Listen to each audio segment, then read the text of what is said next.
Hi friends, சைவின் கதை நேரத்தில் இன்றைக்கி உங்களுக்காக குருவி தந்த விதை குட்டி கதை கேட்குறதுக்கு முன்னாடி ஃபர்ஸ்ட் டைம் சைவின் கதை நேரத்தை இப்போ தான் நீங்கள் பார்க்குறீங்கன்னா மறக்காமல் சப்ஸ்கிரைப் பண்ணி பெல் பட்டனை கிளிக் பண்ணிவிட்டு வாங்க.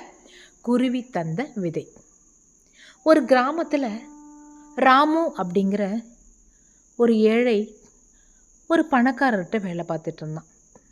ராமுவோட வேலை என்ன அப்படின்னா, அவர் எந்த வேலை சொன்னாலும் விவசாயம் பார்க்குறது, வீட்டு வேலை செய்கிறது, தோட்ட வேலை செய்கிறது, எல்லா வேலையும் செஞ்சாலும் அவர் சும்மா கொஞ்சமாக கொடுத்த கோழியை வச்சு தன்னுடைய குடும்பத்தை நடத்த ரொம்ப கஷ்டப்பட்டான். எப்படியாவது தன் குடும்பத்தை நல்ல நிலைமைக்கு கொண்டுட்டு வந்துடணும் அப்படிங்கிற ஆர்வத்தில் அந்த பணக்காரர்கிட்ட போயிட்டு, ஐயா எனக்குன்னு கொஞ்சம் விவசாய நிலம் இருக்குது, அதில் நடுறதுக்கு கொஞ்சம் விதை கொடுத்தீங்கன்னா. டேய், நான் சொல்கிற வேலையை மட்டும் கேளு, சும்மா நிலத்தை பார்க்குறேன், அதை பண்ணுறேன், இதை பண்ணுறேன்னு சொல்லி என்ன மாதிரி பணக்காரன் அவங்களாம் முயற்சி பண்ணாத, போய் சொல்கிற வேலையை பாரு, போய் அந்த மாட்டை பிடிச்சிக்கட்டு, என்ன புரியுதா அப்படின்னு சொல்லி விரட்டி விட்டுட்டாரு பணக்காரர்.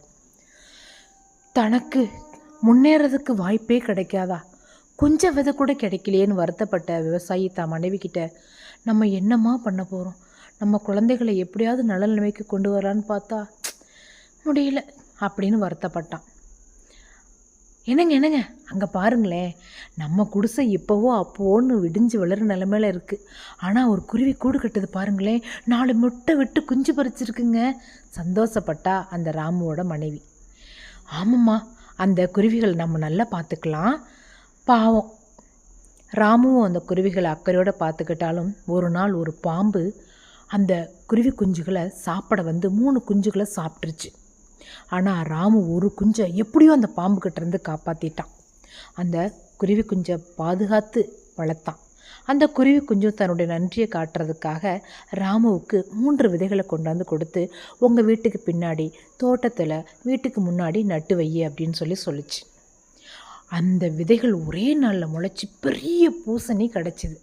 அந்த பூசணியில் நிறைய ஆடைகள், ஆபரணங்கள், உணவுகள், பொற்காசுகள் கிடச்சி ஒரே நாளில் ராமு பணக்காரனாக ஆயிட்டான். அவனுடைய கஷ்டம் தீர்ந்துருச்சு. அந்த பூசணி விதையிலேருந்து தினமும் பூசணி காய்களும் நிறைய பொற்காசுகளும் கிடைச்சதை பார்த்த பணக்காரர், டேய் என்னடா நடந்தது சொல்கிறா எனக்கும் அப்படின்னார். ராமு நடந்ததை சொன்னான். அந்த பணக்காரரும் ஆசைப்பட்டு அதே மாதிரி ஒரு குருவியை கொண்டு வந்து தான் வீட்டில் வச்சு அவரே வந்து அந்த 3 குஞ்சுகளை அடித்து கொன்னுட்டு ஒரு குஞ்சு அன்பு காட்டுற மாதிரி வளர்த்து பாதுகாத்தார். அந்த குருவி குஞ்சும் விதையை கொடுத்தது. ஆனால் அந்த விதையிலேருந்து வந்தது நெருப்பு பிழம்பு. அந்த நெருப்பு பிழம்பில் அந்த பணக்காரர் பேராசையால் அழிஞ்சே போயிட்டார். பிடிச்சிருக்கா? தேங்க்யூ.